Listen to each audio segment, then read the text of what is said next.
Oh.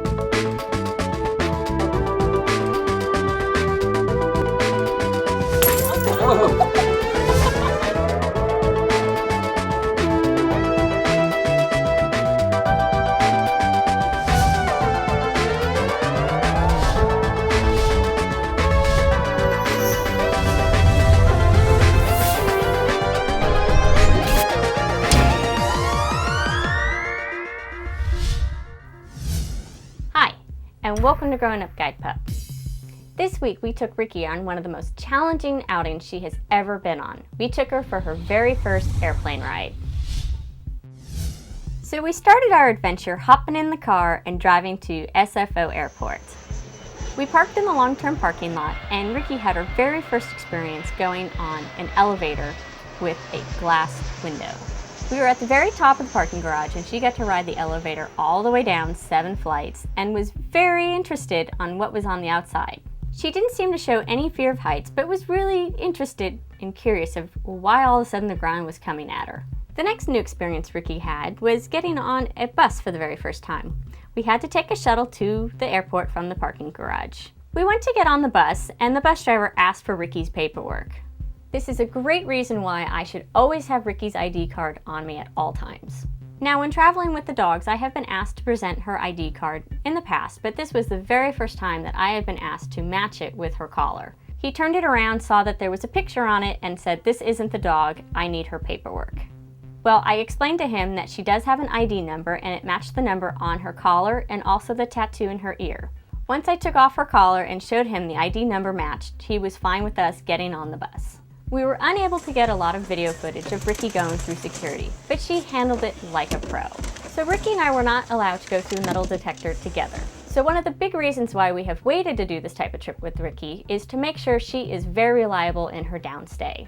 Because I had to leave her in a downstay as I walked through the metal detector. Now granted, there's a lot of distractions, other people walking by, so I had to make sure she was really ready for this. When Ricky was walking through the terminal, she handled it really well.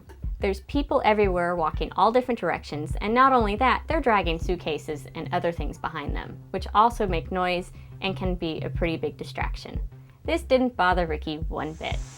Before our flight, we did take Ricky over to the window so she could see the airplanes on the tarmac and also hear the noises that they make, and try to get her a little bit more comfortable with the whole entire experience. So when it was finally time to board the plane, Ricky also handled this without any issues. It can be a little frightening because you're walking right up to the plane, it's kind of loud, you can smell the jet fuel, there's people crowding, and you're walking through a tunnel. So we got to our seat and we tried to get Ricky settled as much as possible. It was a very tight fit. It was a very small plane with 2 seats on either side of each row. And there was not enough room in the overhead bin for us to put all of our carry-on luggage on, so Ricky had to sit with some of it. We did put Matt's jacket down on the floor for her so she had something comfortable to lay on to help minimize her discomfort. Ricky settled into the seat nicely and had no problem when we took off. The noise didn't seem to bother her, and the feeling of takeoff didn't seem to faze her. However, about 15 minutes into the flight, all of a sudden, Ricky was uncomfortable and disturbed by something. She jumped up, tried to stand up, but she didn't have a whole lot of room to move around and change positions. And I think this is one of the main reasons why all of a sudden she just seemed to be having a problem. Ricky started panting very heavily and even at times was having some little muscle tremors. Now, it wasn't a huge panic attack. She wasn't crying. She wasn't trying to get up. She really did maintain her composure. We did rake out the treats so we could give her some food rewards to, help reinforce her that this is going to be a positive experience and try to calm her down a little bit. We were really surprised that Ricky had some anxiety on the flight.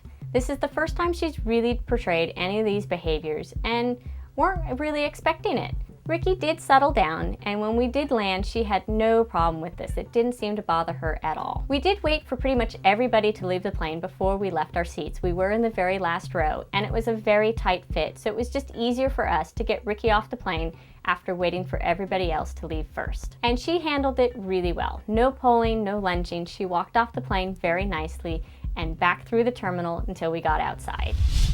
Okay, so obviously when you fly somewhere, you gotta fly home. So Ricky's experience flying home was a little bit different than her experience flying to our destination. So on the flight home, Ricky had a bigger airplane. So we had more room for her, and this time it wasn't a full flight, and we had enough storage room to put all of our carry-on luggage in the overhead bins. Not to mention there was a lot more legroom for her. So we ended up with an hour-and-a-half delay where we were actually sitting on the plane for that whole hour and a half on the tarmac waiting for approval from the tower to get our takeoff. The delay didn't seem to bother Ricky at all. She was much more comfortable on this airplane. She had a lot more room to stretch out and change positions, and I think that was a huge factor of why she was uncomfortable on the flight earlier. So when we finally took off and got going, Ricky seemed to handle it very well. But once again, a few minutes into flight, Ricky started panting. This panting wasn't nearly as bad as the first trip. She seemed much more relaxed, but still needed a little something to calm her down. So when the beverage cart came through, we asked for an extra cup of ice so we could give a little bit to Ricky. This seemed to help her tremendously. She was probably pretty thirsty after our long delay, and Matt sat there and fed her ice chips very slowly, and she seemed to settle right down and ended up sleeping the entire flight. Ricky loves ice cubes. She thinks they're one of the best treats in the world. And giving her ice cubes over a bowl of water also makes it so she doesn't have to go to the bathroom as quickly. There's not as much water in the ice cubes as a bowl of water, and it seemed to really help settle her down, and she just really handled the rest of the flight like a pro. Now I want to make it clear that a trip like this is not for every puppy. Ricky's only the third puppy that I have attempted to put on an airplane, and this is because a lot of our other puppies have not been mature or had the confidence to handle a trip like this. Ricky has proven time and time again that she is super reliable with her potty habits. She is actually one of the best puppies we've ever raised in her relieving. She's always consistent and never has any accidents on us.